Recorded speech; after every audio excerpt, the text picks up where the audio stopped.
निश्चित रूप से लातेहार और पूरे राज्य के लिए एक बड़ी उपलब्धि है। आज रविंद्र गंजू जो आरसीएम रैंक पर है और 15 लाख का इनाम इसके विरुद्ध झारखंड राज्य के द्वारा घोषित है और 5 लाख रुपए का इनाम एनआईए के द्वारा घोषित है, इसकी गिरफ्तारी हुई है और उस संबंध में ये प्रेस कॉन्फ्रेंस आयोजित की गई है।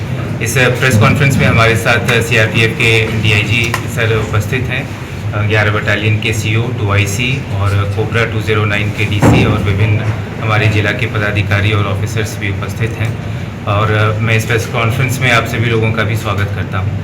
मुख्य रूप से जो रविंद्र गंजू है, ये अब पिछले लगभग 15-16 वर्षों से लातेहार डिस्ट्रिक्ट, लोहरदगा डिस्ट्रिक्ट, गुमला, पलामू और आसपास के क्षेत्रों में कई सारे इसके द्वारा नक्सली घटनाओं को अंजाम दिया गया। वर्तमान में यह आरसीएम के पद पर था और इसकी टीम इस पूरे क्षेत्र में लगभग 154 केसेस जो हम लोगों के पास अभी तक हैं, जो इसके विरुद्ध में दर्ज की गई हैं, इसके विरुद्ध में एनआईए के द्वारा भी केसेस दर्ज किए गए हैं।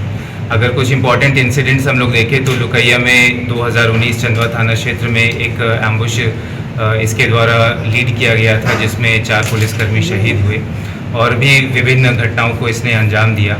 पर अंततः जो पुलिस की और सीएपीएफ की लगातार जो कार्रवाई चल रही है, इसका नतीजा यह हुआ कि इसकी गिरफ्तारी संभव हो पाई है।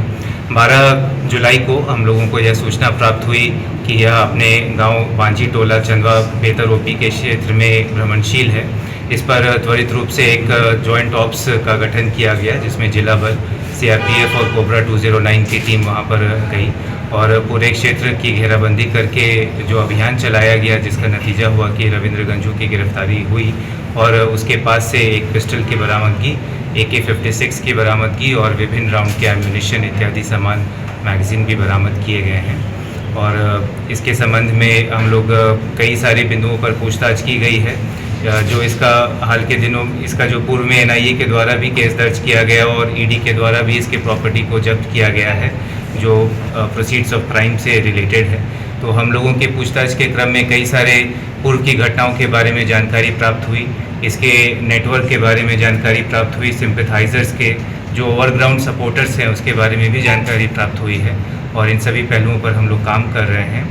और जो नक्सल विरोधी अभियान पूरे झारखंड में, देश में और लातेहार में विशेष रूप से चल रहा है, उसके लिए आज का जो दिन है निश्चित रूप से बहुत ही सक्सेसफुल दिन रहा। हथियार जो बरामद हुई है सर, वो क्या पुलिस से लूटी हुई हथियार है?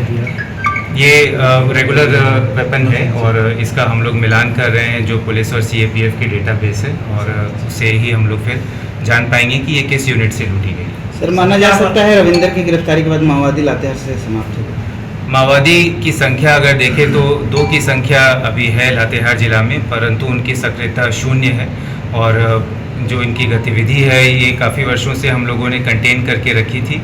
जो भी माओवादी बचे हुए थे पुलिस के कंट्रोल के बाहर, पुलिस के नियंत्रण या तो आत्मसमर्पण नहीं किए थे या नहीं गिरफ्तार हुए थे, उस पर हम लोगों का अभियान काफ़ी कड़ाई से चलता रहा और सक्सेसफुल उसका नतीजा रहा है कि उसकी भी, रविंद्र गंजू की भी गिरफ्तारी हुई है और लगभग यह समाप्त है। बस कुछ ही दिनों की बात है कि जो अन्य जो शेष बचे हैं उसको भी हम लोग समाप्त कर लेंगे। Thank you sir.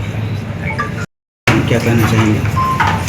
अभी एसपी साहब ने बताए आपको कि ये बहुत बड़ी उपलब्धि है। इनामी है 15 लाख का और 5 लाख एनआईए की तरफ से, टोटल 20 लाख। तो बेसिकली लातेहार में जो सीपीआई माओइस्ट का जो लास्ट कैडर बचा था वो भी अभी गिरफ्तार हो गया है और अब कुल पूरे लातेहार में सिर्फ 2 नक्सली बचे हैं और वो भी जल्दी ही उम्मीद है कि वो भी आ जाएगा। इस तरह से हम समझ सकते हैं कि आने वाले दिनों में लातेहार को हम लोग जल्दी नक्सल मुक्त करा लेंगे। अभी भी जो भी 2 नक्सली बचे हैं वो बहुत ज़्यादा सक्रिय नहीं है, वो अपने सर्वाइवल के लिए ही छुपे छुपे रह रहे हैं। तो लगभग जनजीवन सामान्य हो ही रखा है और आगे ये जो 2 लोग हैं वो भी या तो सरेंडर करेंगे या फिर पकड़े जाएंगे, ये हमें पूरी विश्वास है। Thank you sir.